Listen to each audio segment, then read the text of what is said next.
हाँ मित्रों, आज के इंश्योरेंस और विविध उद्योग ये हमारे यूट्यूब चैनल का नाम है और हम बार बार म्यूचुअल फंड और इंश्योरेंस से रिलेटेड वीडियोस लेकर आते हैं। अलग अलग किस्म की योजनाएं, अलग अलग बीमा कंपनियां अपने तौर पर चला रही है और आज सभी बीमा कंपनियां जो है वो म्यूचुअल फंड की स्कीम्स को अच्छे तरीके से लोगों में भेज रही है। उसमें केवल एक ही चीज़ होती है जो है आयुर्बीमा यानी जीवन बीमा, जो उसमें एक एडिशनल सोर्स होता है। और एक एडिशनल चीज़ ऐसी होती है कि उसमें जो मैच्योरिटी अमाउंट है वो 10(10)(d) के अनुसार पूरी तरह कर मुक्त होता है और उनका जो मैच्योरिटी अमाउंट होता है वो बढ़ता नहीं है। एक बार जो फिक्स हो गया वो वही फिक्स रहता है, उसमें कोई इजाफा नहीं होता और उसके अंदर से आप अपने लिए या अपने बच्चों के लिए कोई पेंशन नहीं ले सकते या कोई पैसा वापस नहीं ले सकते। तो आज मैं आपको एक ऐसी स्कीम या ऐसी योजना आपके सामने रख रहा हूँ जो बीमा कंपनी के योजना जैसी ही होगी, जिसमें अपने बच्चों के भविष्य के उज्जवल भविष्य के लिए आप किस तरीके से सेविंग कर सकते हैं और आपके सेविंग में अगर इंडेक्स का 12 से 15% का रेट है, अगर वो आपको मिल जाता है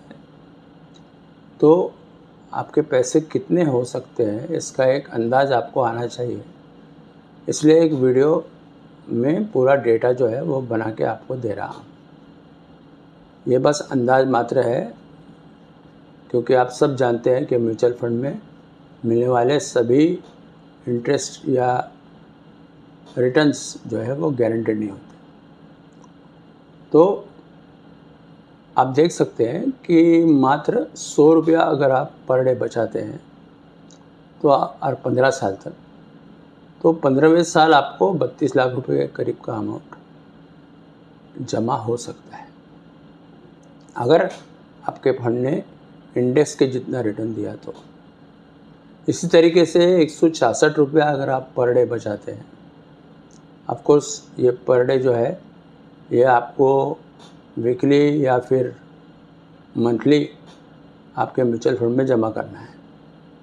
15 साल तक 166 बचाएंगे तो 63,70,000 के करीब रकम आपकी जमा हो जाएगी और 333 रुपया अगर आप 15 साल तक बचाते हैं तो आपको 1,25,00,000 रुपये इतनी रकम आप बना सकते हैं। अब ये बताने का उद्देश्य क्या है, अगर आपका बेटा या बेटी या पोता या पोती अगर आज जिसका जन्म हुआ है तो वो 0 एज के रहने तक अगर आप इस प्रकार की बचत को शुरू करते हैं तो जब वो मैट्रिक पास हो जाएंगे तब उनके पास में इतने पैसे आपके जमा किए हुए रहेंगे, जिसमें से आप उनके मैट्रिक के आगे का खर्च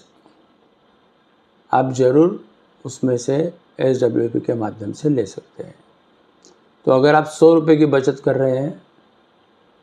तो आपको 27,000 रुपया पर मंथ 15वें साल के बाद आपके बच्चे को या आपको उनके खर्चे के लिए मिल सकता है। अगर आप 166 रुपया बचत कर रहे हैं तो 15 साल बाद आपको 50,000 के करीब अमाउंट पर मंथ आपको मिल सकती है और 333 रुपया अगर आप बचा रहे हैं तो लगभग आपको 80 से 90,000 रुपया पर मंथ आपको मिल सकता है, जो आप अपने बच्चों के भविष्य के लिए खर्च कर सकते हैं। उनके 15वीं के बाद के एजुकेशन के लिए, उनके हायर एजुकेशन के लिए, उनकी शादी के लिए ये पैसे आप यूटिलाइज़ कर सकते हैं, या आप एक मुश्त भी ये पैसे निकाल सकते हैं। और ये जो पैसे की सेविंग है ये आपको करनी है। आपका बच्चा 0 से लेके 5 साल तक है, तो आपको 15 साल का सेविंग जो है वो 0 का बच्चा होगा तो 15वें साल, और 5 का होगा तो 20वें साल आपको ये अमाउंट मिलने की संभावना है, अगर हमको इंडेक्स जितना रेट म्यूचुअल फंड ने दिया तो आप इस योजना को इस तरीके से समझें और अपने लिए शुरू करें। इसमें मैंने बोला है कि 25 से 50 लाख का एक बीमा आप पिताजी के लिए ले सकते हैं। वो टर्म पॉलिसी है जिसका प्रीमियम भी आप जो भरेंगे अमाउंट, उसके साथ में अगर उतना पैसा आप जोड़ देते हैं तो वो भी पैसा आप भर सकते हैं, जमा कर सकते हैं, और वो भी पैसा आपको बीमा के रूप में आप उसमें एक बीमा ऐड करेंगे। तो अगर प्रपोज़र की यानी पिताजी की बच्चे के फादर की अगर 15 साल के भीतर डेथ होती है तो जो पैसा लमसम आपको जीवन बीमा के माध्यम से मिलेगा, उस पैसे से आप इस इंस्टॉलमेंट्स को कंटिन्यू कर सकते हैं और आपके जो बेनिफिट है सही समय पर आपको मिल सकेंगे।